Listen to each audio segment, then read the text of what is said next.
There are some of you right now that are wondering whether or not you should take a risk.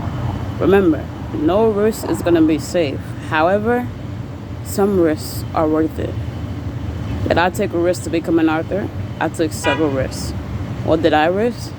I risked my mental health and I risked my physical health. When I wanted to publish my second book, I had a back injury, a broken back, and a broken hip.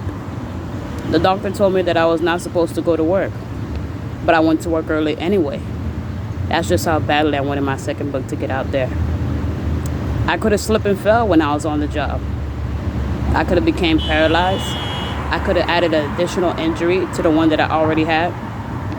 I could have made things worse.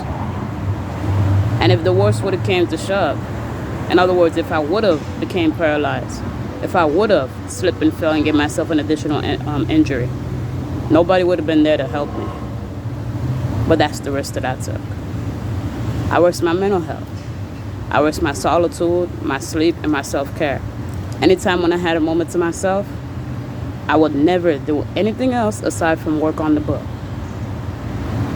When I had moments to spend time with myself, to really re-examine my life and just ask myself deep questions like, what can I do to become a better person? What can I do to step out of my comfort zone? Just enjoy my solitude. I didn't do that. I hurried up and went to go work on my book.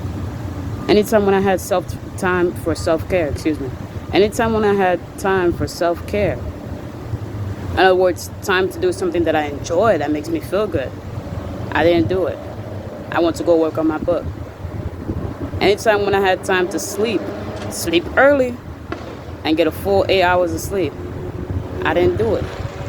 I went to go work on my book. So sacrificing those three things almost drove me insane. But right now, I'm an author with a second published book. And by the grace of God, I'm not paralyzed. I didn't add on to my injury. I didn't make anything worse. So remember, no risk is safe, but sometimes the risk is worth it.